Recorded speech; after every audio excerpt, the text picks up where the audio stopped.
Hello, everyone, and welcome to another episode of the Black Thought Collective. I am Dr. Gifford Rhamie, Senior Lecturer and Cultural Critic, and will be your host today. In fact, what we're now going to discuss in league with our discussions previously is the whole question of blackness. And to do this, we have three distinguished guests as our panelists, and they are emotional and behavior specialist, empath, and psychosocial critic, Lucinda Beckles. Hello. Interdisciplinary philosopher, educator, and consultant, Dr. Gabriella Beckles-Raymond. Hey. And last but by no means least, we have choreographer, arts practitioner, lecturer, and theorist, Dr. H. Patten. Hi, everybody. Blackness is by no means exhaustive. That's why we're having a second round of discussions on it. And I came across a quote by Amiri Baraka, then Leroy Jones, that I wish to share with us.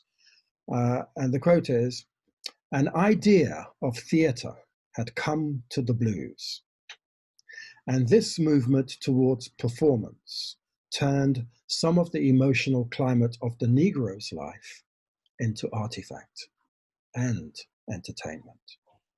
But there was still enough intimacy between the real world and the artifact to make that artifact beautiful and unbelievably moving."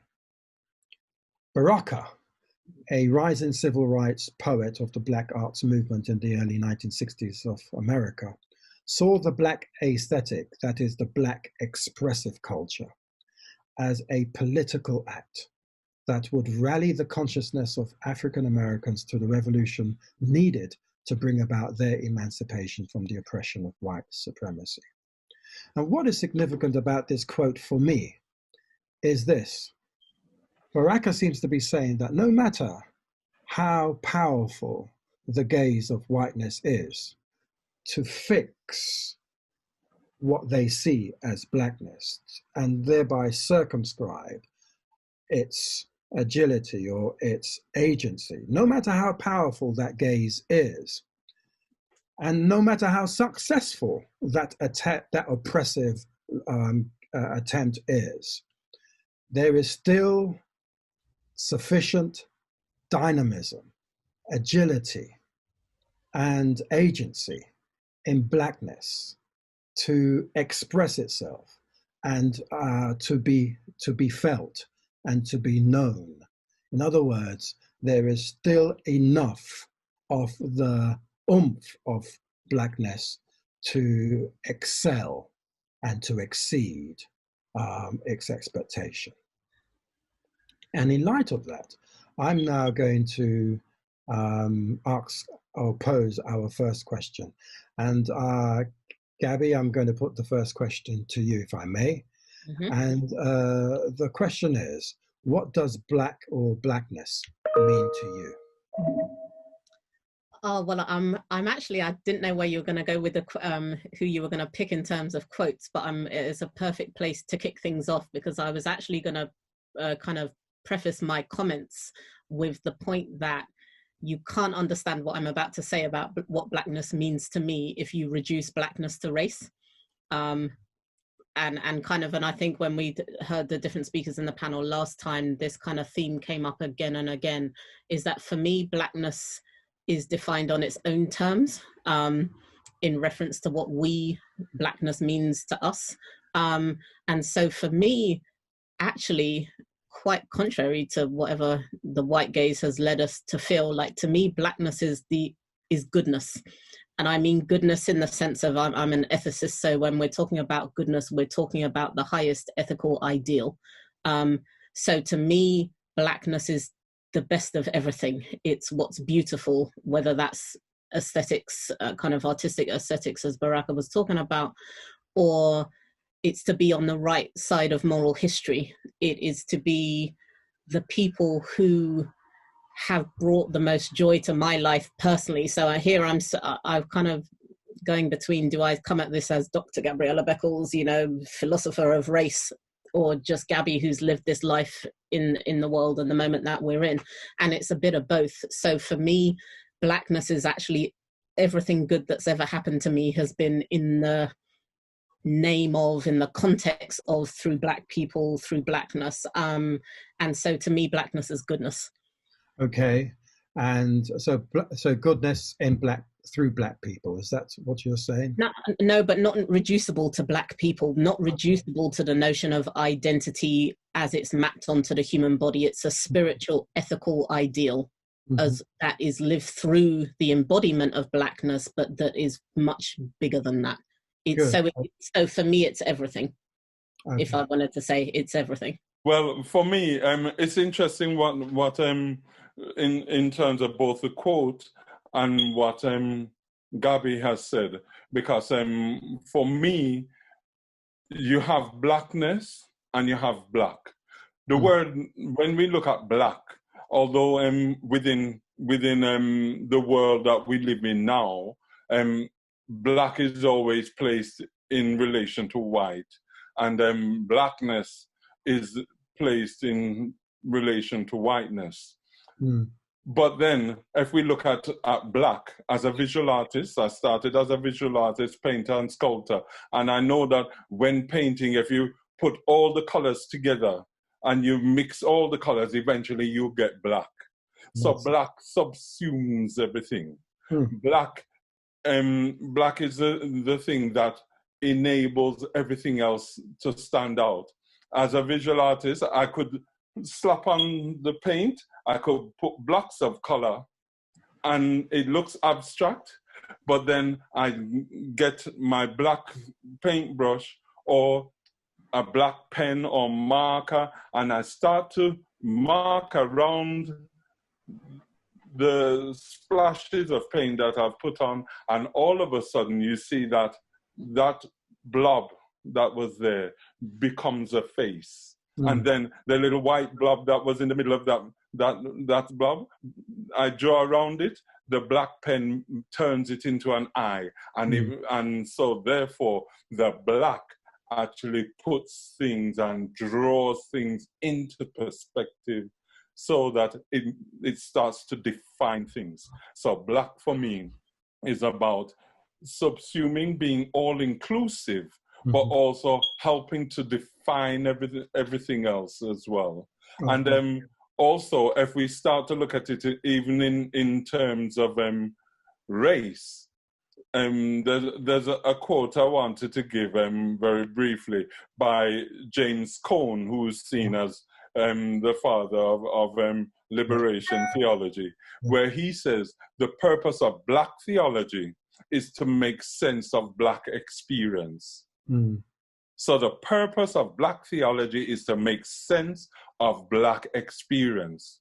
But in making sense of Black experience, you are making sense of experience itself throughout the world. Because if we look at the impact we've had as Black people, we start to look at the impact that we've had that has been erased and covered over, but is nonetheless there in terms of how many inventions that exist in the world, in which we were behind those inventions, we were behind the improvement of inventions, but also when you look at the culture of others and where our culture has helped to define other cultures and helped to shape it. Yes. An example being fashion. Yes. Other people might make fashion. We make our own fashion statements ourselves, but then we can take other people's fashions and we put it together with our own, and we create something new. If I show you here, I have on my African shirt, but I have a T-shirt underneath. Yes. I can open it out, and I have a Western T-shirt underneath and my African shirt on top, and I'm making a different kind of fashion statement. And that's what young people are doing with Afrofuturism now. Okay? Yes. So I think I better stop there for Lucy Yeah. to. Well, while everyone else is talking, what it made me think is I think of joy when I think of Blackness. And like Gabby, it's been something that's really made me feel loved and valued and recognized. So for me, it's strength, support, all things good come to my mind when I think of Blackness and black. And I've spent my life fighting people's notion of anything that comes across as negative in terms of black, because to me it's been something quite the opposite to that. Family. Some people might say, Lucy, that brownness does the same thing, or some might even say whiteness does the same thing. There's strength, there's support, there's love, there's joy. What makes black for you? Good question. I suppose solidarity has come out of my experience of Blackness, and by being mixed, it's been a quest in a sense of searching for some sense of connectedness, and Blackness is where it's been housed for me. Precisely because of the contrast of people always having to make you trying to question things in that way. It's not to say that there aren't other things that isn't possible in other arenas. I just don't think it's got the same source, is how I'd say it. I don't think it brings the same oomph to it. From my experience of observation, other people might say it to me, but my experience of what Blackness means is about a collected, how do I word that? So I suppose, to me, it's sometimes exactly like this where I'm umming and ahhing, even though we all know how to talk. It's to put your finger on that, is to watch someone else not in it. Yes. And to recognize what they're missing out on rather than how I can articulate what it is. I got you. But coming back to the whole idea of blackness not being confined to the black body, and not necessarily being only instrumentalized through the black body, Gabby. Is it possible then for a brown person or a white person to be black? Oh Lord, you're coming at me with a transracial question, and let me. Well, I'm talking about the instrumental, because you were saying that blackness is. I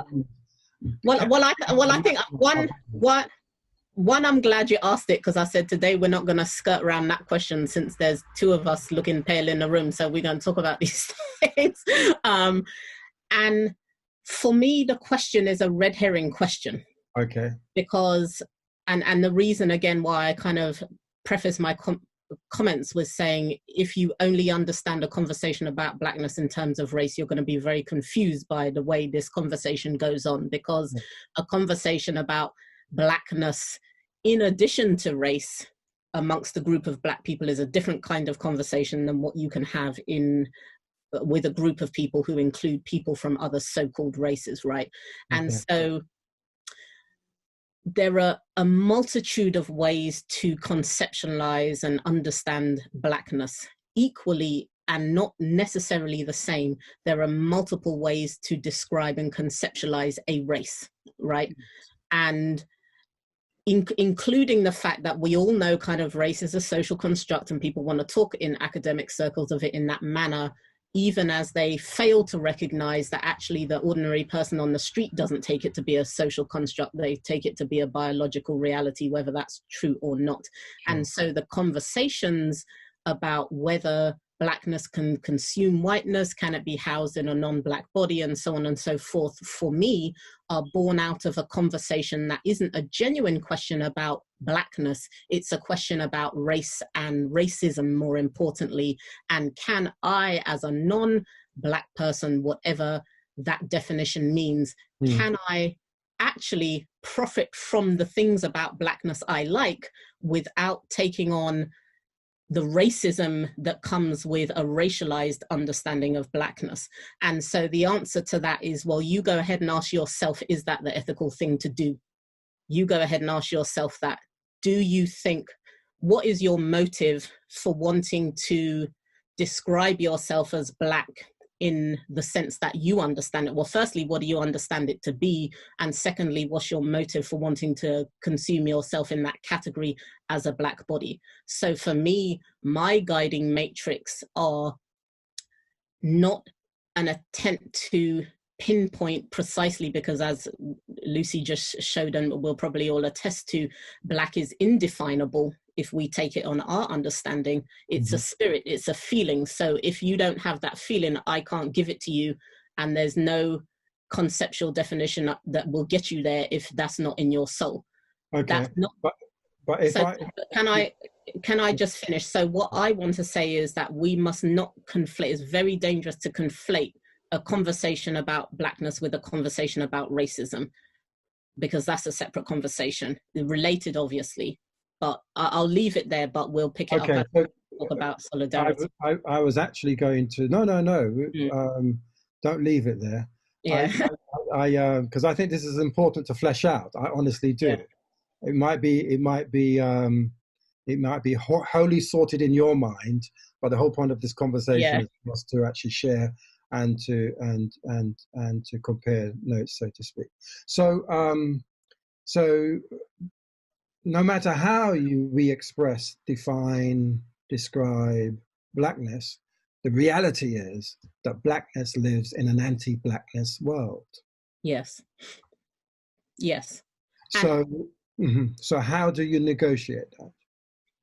So there's how do I negotiate it as a person who looks like me, and there's how we should negotiate it, right? So for me, or how I think it must be negotiated, if we're talking about, and rightly so, in the context of anti-Blackness, then the measure is, are our manifestations of, are our conversations about, are our actions leading towards the dismantling of racism, and more, and better yet, of the entire edifice of intersectional domination of which racism is a part. And so navigating, so it's not a question of navigating Blackness, it's a question of navigating, well, not navigating, but dismantling intersectional injustice. If you are in the business of doing that, what color you are, what race you might be called today, and bearing in mind that racial categories can change over time as well, how they're conceived of, what side of the banner they're on. So to me, the navigation is, are your actions, efforts, thoughts, products in the world, intentions, those of a person who are dismantling intersectional domination? If they are, and then it doesn't matter what you call yourself. Okay, it doesn't matter what you call yourself. No. But would you say that the drive to dismantle the racism and the intersectional forces of oppression has something to do with the impulse of Blackness? Yeah, so the question of the pulse of goodness is such a impulse. Impulse of Blackness, sorry. Yes, to me operates in two ways. So one, there's the impulse of Blackness, which is literally the impulse of get off my neck, I can't breathe. Yeah. It's the impulse of resistance to the domination that's killing us. And so in that sense, there's an impulse of Blackness, which is to liberate oneself from oppressive forces. And so clearly, if you're a Black person, you're more likely to be animated by that impulse because it's your neck that the boot is on. That being said, there are some people who slide to the side of the boot and think that they can get round the boot in different ways and thus are less motivated. In the other sense in which I talked about Blackness in the very beginning, about Blackness being goodness, then absolutely the impulse of Blackness is precisely this moral, spiritual drive towards our best self. And in that sense, dismantling racism exists, that drive towards goodness can exist in all of us. Okay, I think I've got that. So continuing on that then, do you think, H, that there is such a thing as Black unity and Black solidarity? And if so, is it preferable, possible? What do you think? Well, I think it certainly is preferable and it is possible, but we have to recognize it might not look the same in its different guises. It manifests differently. So if we look in terms of when we have come together and we've seen the unification and the solidarity between us, it's through some of the big movements. if Marcus Garvey had not lived, Mm. then there would have been no solidarity to come together, and the civil rights movement would not have been birthed. Because Garvey, through the UNIA, brought together a solidarity and a unification of Black people. And from out of his teachings, you had the birth of Malcolm X, you had the birth of Martin Luther King. Both of them, they were able to unify people and get a solidarity between people, but in different ways. One advocates for non-violence, the other one advocates by any means necessary. Yes. We need to get freedom. But then also, had one not existed in the same space as the other, neither of them might have been effective. Yeah. Because it's only the fear of Malcolm X that enabled people to start to listen to Martin Luther King and look at what he was saying through the nonviolent approach. Mm. And it was also through seeing the approach, the nonviolent approach of Martin Luther King, that others looked at Malcolm X and what he was doing, and his notion of any means necessary, taking up arms. It all comes back to what Deserto talks about in terms of resistance. Mm. You have oppositional resistance, which is more like the Martin Luther King version, and then you have you have overt resistance where we take up arms and things. But also we then have to look at when we're talking now, we're talking about Black and we're talking about Blackness. Blackness is now the political motivation, because Gabi talks about Black as that impulse of goodness. And that impulse of goodness is what everybody will buy into. That's why even when you listen to so many TV adverts selling Vitalite and it's using reggae music to sell it, because they're buying into what they see as a positive and good, strong, wholesome part of Black culture.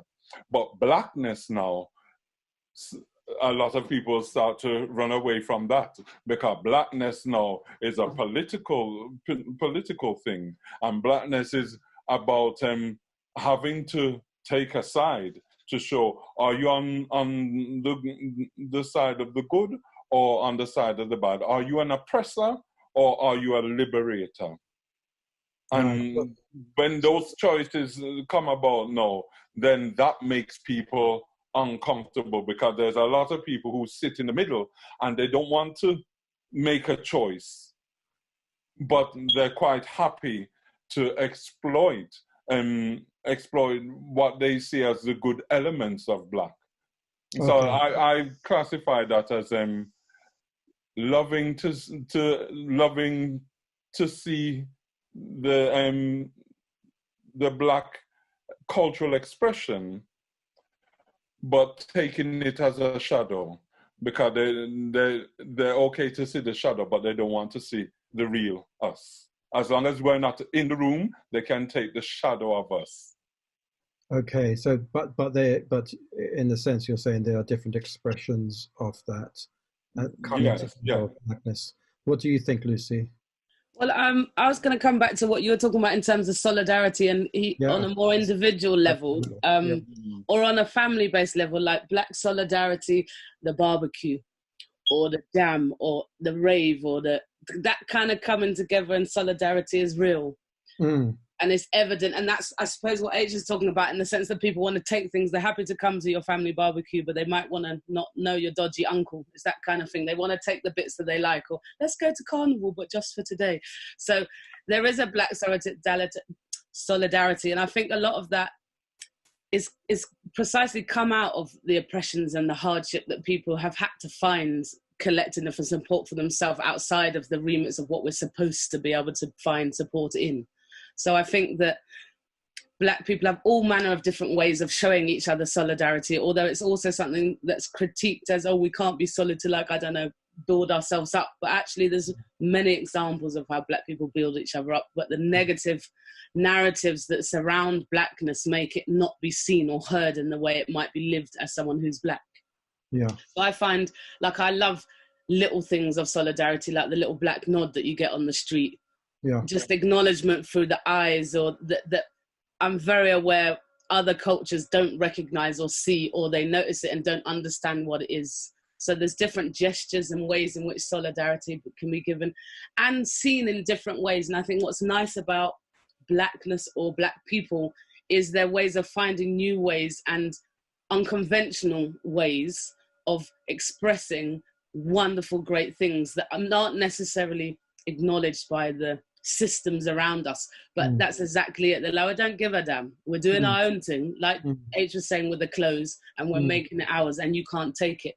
And now people try and pimp it and do anything else. They want to use the parts that they see that are our goodness. But you can't have it. It's not for sale in that way. No. So yeah, go ahead. I think there's something that that's being alluded to, but we haven't actually said it outright.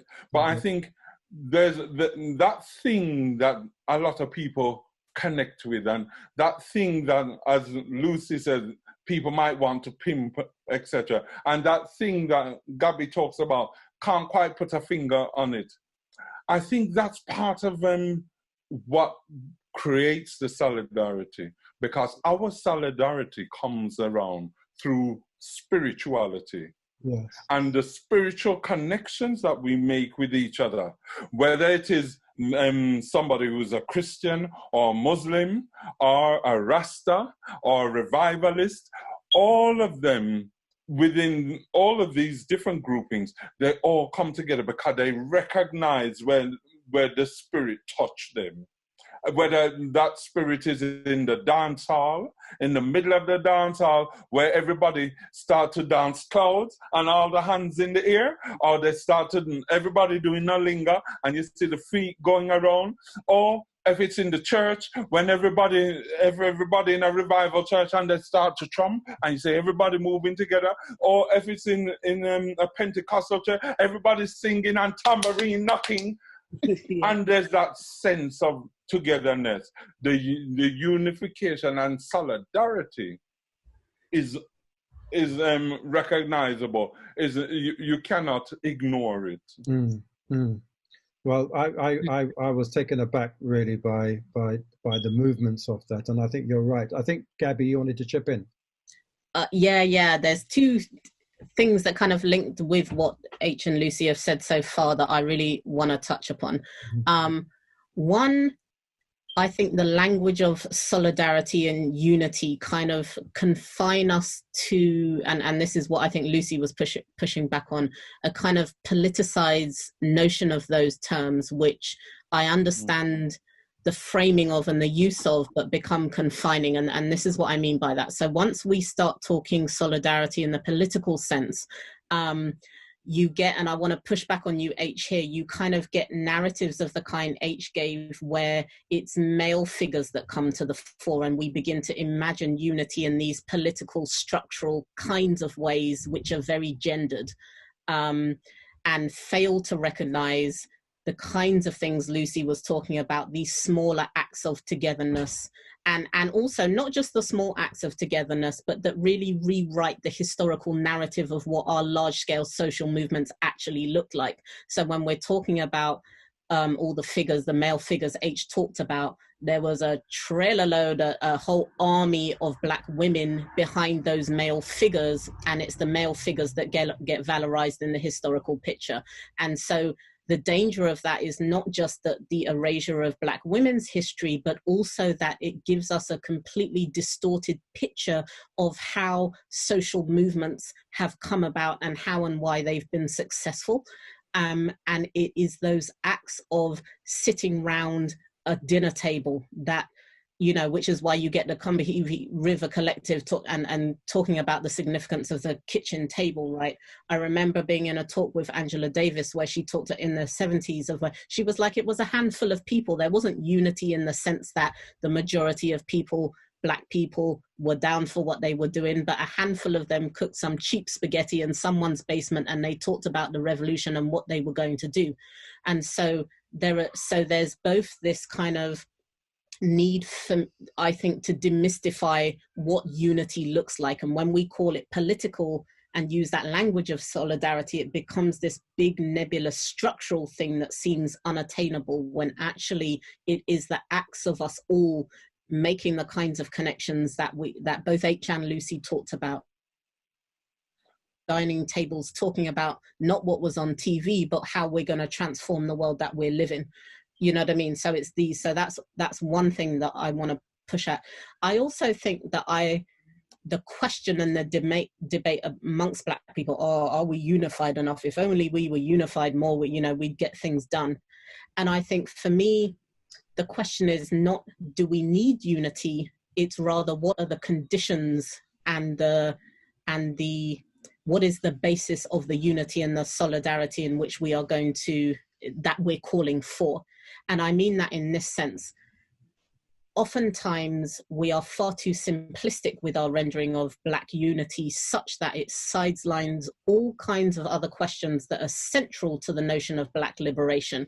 And very simply here, we're talking gender, class, sexuality, disability, religion, all these other things. So one of my concern, or one of the things I think we should be mindful of when we're talking about Black unity is that Blackness a Blackness that also understands the intersectional nature of the kinds of oppressions that we are dealing with? Because if Black unity means you're going to ignore my plight as a woman, then you can go ahead about your business. I'm not interested.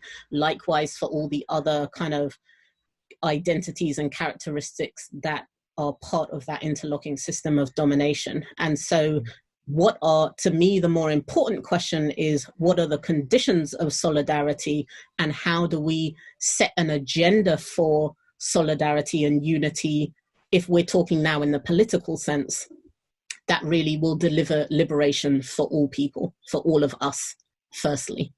Yeah. I just wondered, H, did you want to come back to that? Well, yeah, because if we look within the African context, for example, the unification and that happens in terms of any action, it involves the whole community. There's the African saying, it takes a whole community to raise a child. But in the same sense, it takes the whole community to protect the environment of that child, to protect the locations within which we find ourselves, whether it's by choice or whether it's in force. It takes a whole community to do that. And so therefore, if we look both in Africa and the Caribbean, whenever there's been uprisings, it has always been a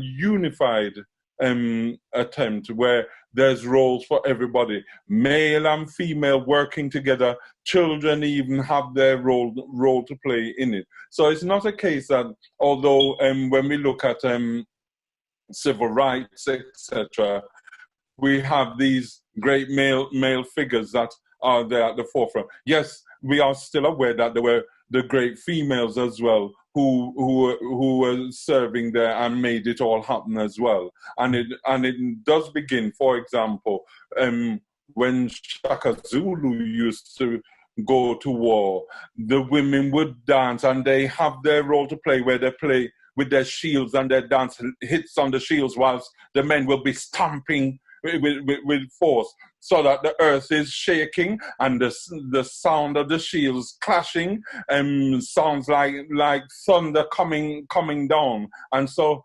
what might be a relatively small group of warriors will sound like a drill load and frighten away the enemy. And I think we do that all the time. Paul Bogle, when Paul Bogle was getting ready battle against the Europeans. The women were there as part of it. They all worked together to create the not only a spiritual force that protected themselves, but also to create the energy where one supported the other and one knew that the other is behind them, in front of them, beside them. And that is how we work, because there's some women who were in the forefront as well. It wasn't just the man them in the forefront and the women behind.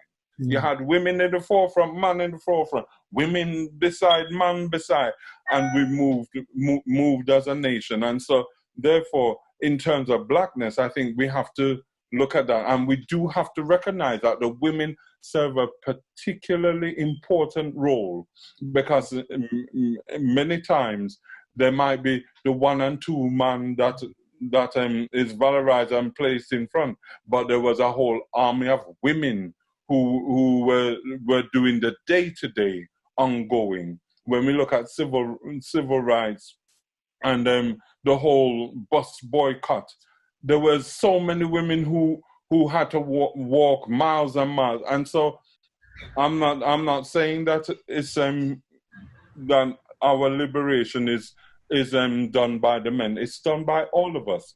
But it's just that we now have to redress the history so that we do put forward the women who need to be valorized and named and recognized.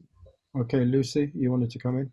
Well, he kind of mentions it at the end of H, but I wanted to say, I suppose, that actually the women need to be spoken about in a way that we get to see it. Because as Black females growing up, that's not what I heard about.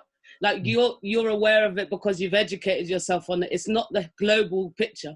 So alongside is an understatement. There's many Black women who've started, like the Black Lives Matters have started by women in this moment. Nobody knows that. Right, all of it. Yeah, you don't hear it, you don't see it. There's no evidence of it. So as a Black female growing up, it's men. Yeah. So there needs to be a story that allows us to see our power, our strength within that, and the amount of grassroots things that women uphold and start and maintain. It's disgusting that we have no awareness of it.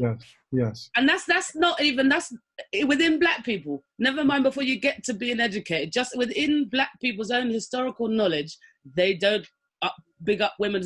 Oh yeah, there's an old mammy version of someone that within Black culture that's not even done. So to me, that's a massive issue that needs to be brought to the forefront in a way that makes us feel recognized. And can I add to that? Go on to the last question, yes. Can I add to that? Yes, because I'm not just talking about the simple historical fact of recognition. I'm talking about changing the terms and necessarily, not just for Black women, but for all of us, necessarily changing the terms and conditions upon which we understand ourselves to be successful or at the forefront. So I'm not looking for women to be put on a par with men, because that's just patronizing.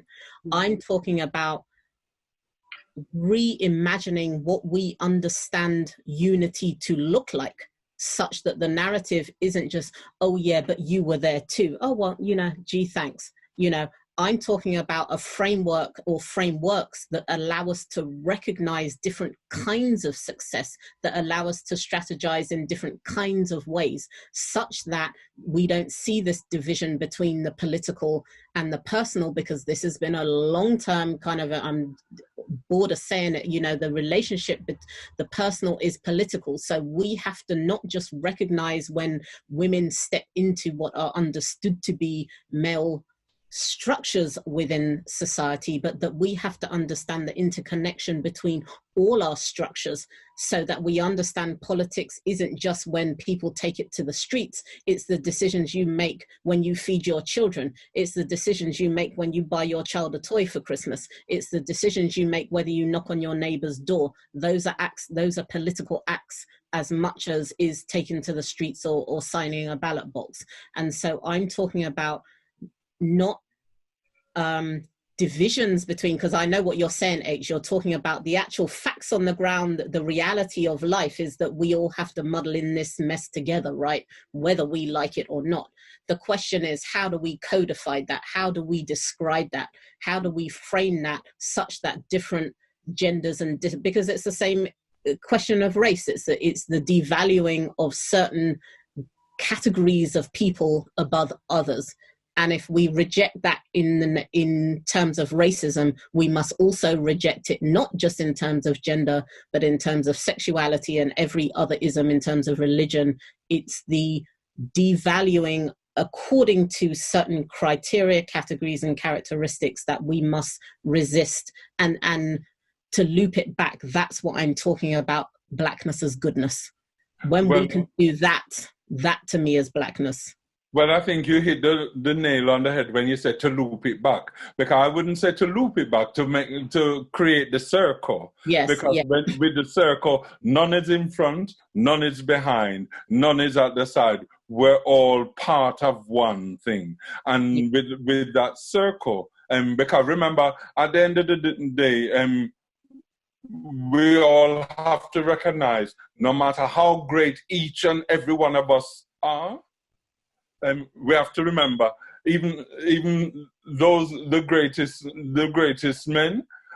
As a man, I always think woman and man mama, as Miss Lou said, woman and man mama. So it means that the women are the makers of the men. The women are also the ones that nurture and bring us up to understand, or as we say in Jamaica, who understand who we are, where we are, how we fit.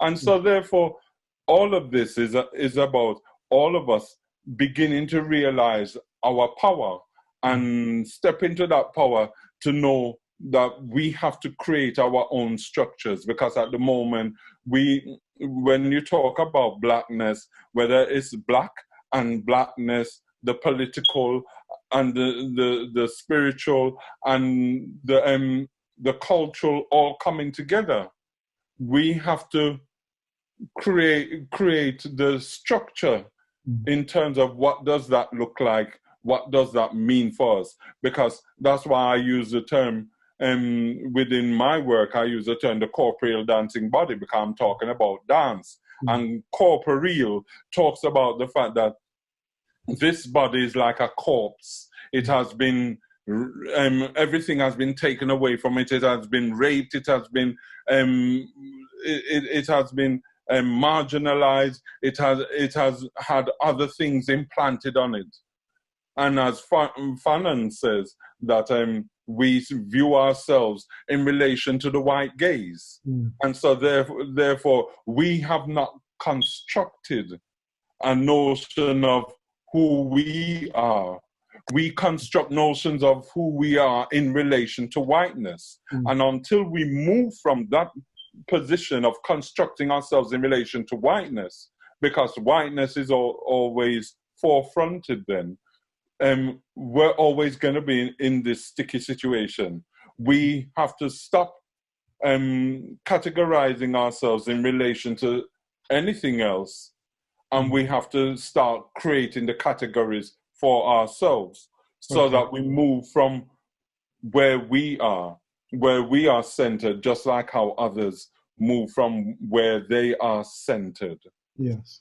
So we began with the notion that Blackness was spiritual, and we rallied around that notion. And then we suggested that Blackness is instrumentalized in different ways. And if it's personal, it's political. So I would perhaps surmise that it's impossible to imagine a future without Blackness.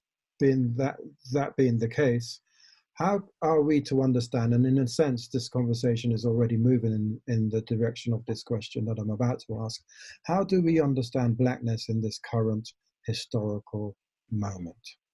And I'll ask you, Lucy, I'm going to put that question first to you. How do we understand Blackness in this current, and we're talking about the post-George Floyd debacle, the toppling of statues that's going on here, the rise of Black Lives Matter. How are we to understand blackness in this current moment? How would I describe that? What I felt about this current moment is that there's a sense of optimism in people, and I'm not sure that I necessarily share it, but I like the optimism in the sense that it's created the conversation. We've been discussing, me and Gabby, quite a lot about 2020 vision, and this idea that I have suggested that the 2020 has allowed the universe to make people understand they have to start looking and seeing what ultimately they've been oblivious to in some ways. So this kind of moment here, I think there's, as I'm now going to contradict myself on some level, there is some opportunity of possibility. And I think that it's reassuring to know that people are starting to hear. What they do with it and how it manifests is where my cynicism probably starts walking around in that space. But I like the notion that, like, for instance, the other day I got an email from my daughter's school about Black Lives Matters, which was condescending and kind of blooming irritating, if the truth be known. However, the fact that they even had to do that is so novel an idea in my lifetime, never mind everyone's before. And as I mentioned to Gabby yesterday also, like when we were kids, I actually referenced myself as being half caste, like with a straight face. Like that was how I referred to myself. So the shift and what's being able to be observed in this moment, there's something kind of warm about that. There's a kind of like, come on then, let's do this, we're on this thing. So I quite like that. I don't know how I frame, I suppose, your question about blackness. I don't know how I frame it in that, but there's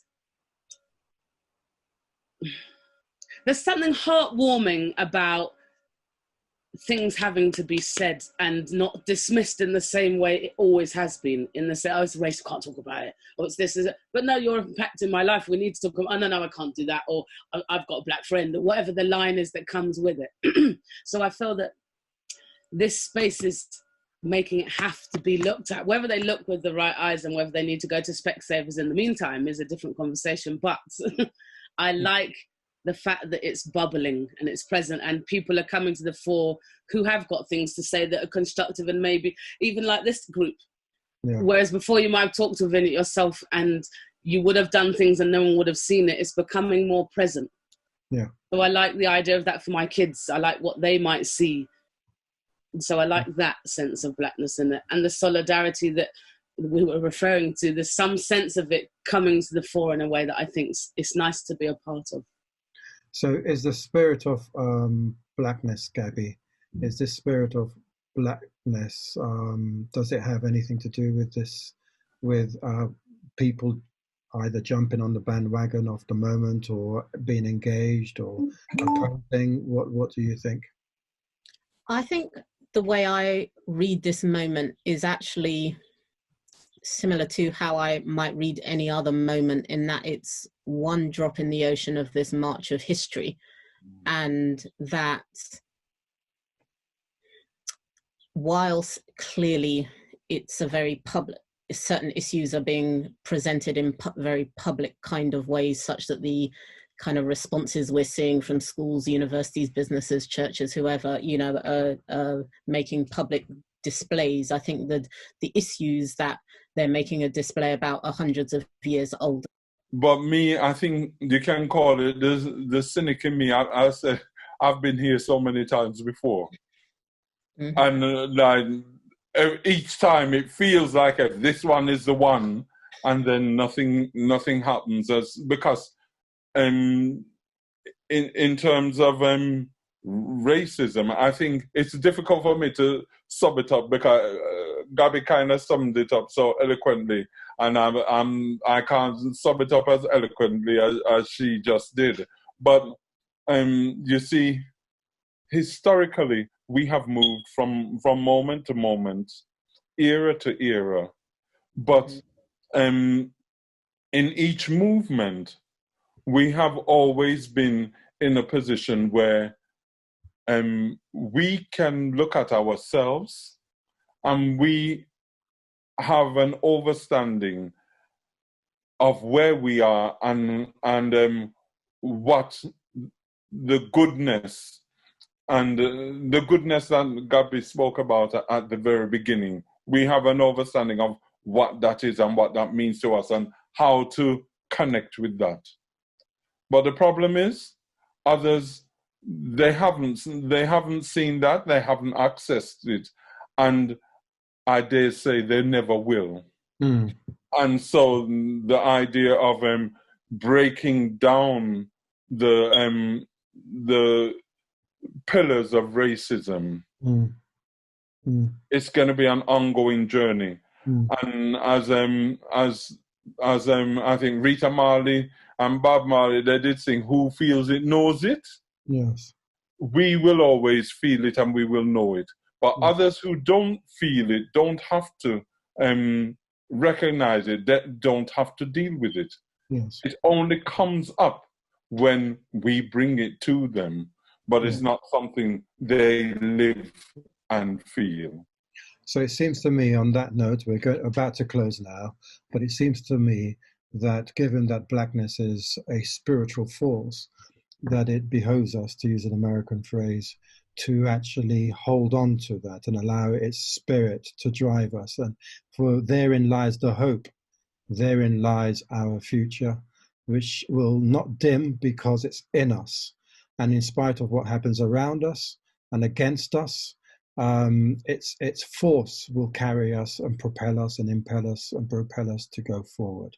I want to thank all our panelists for a very lively discussion. I want to thank H, I want to thank Gabby and Lucy. We look forward to doing another broadcast in a couple of weeks' time, where we will share with you another hot topic. So from all of us at the Black Thought Collective, bye-bye.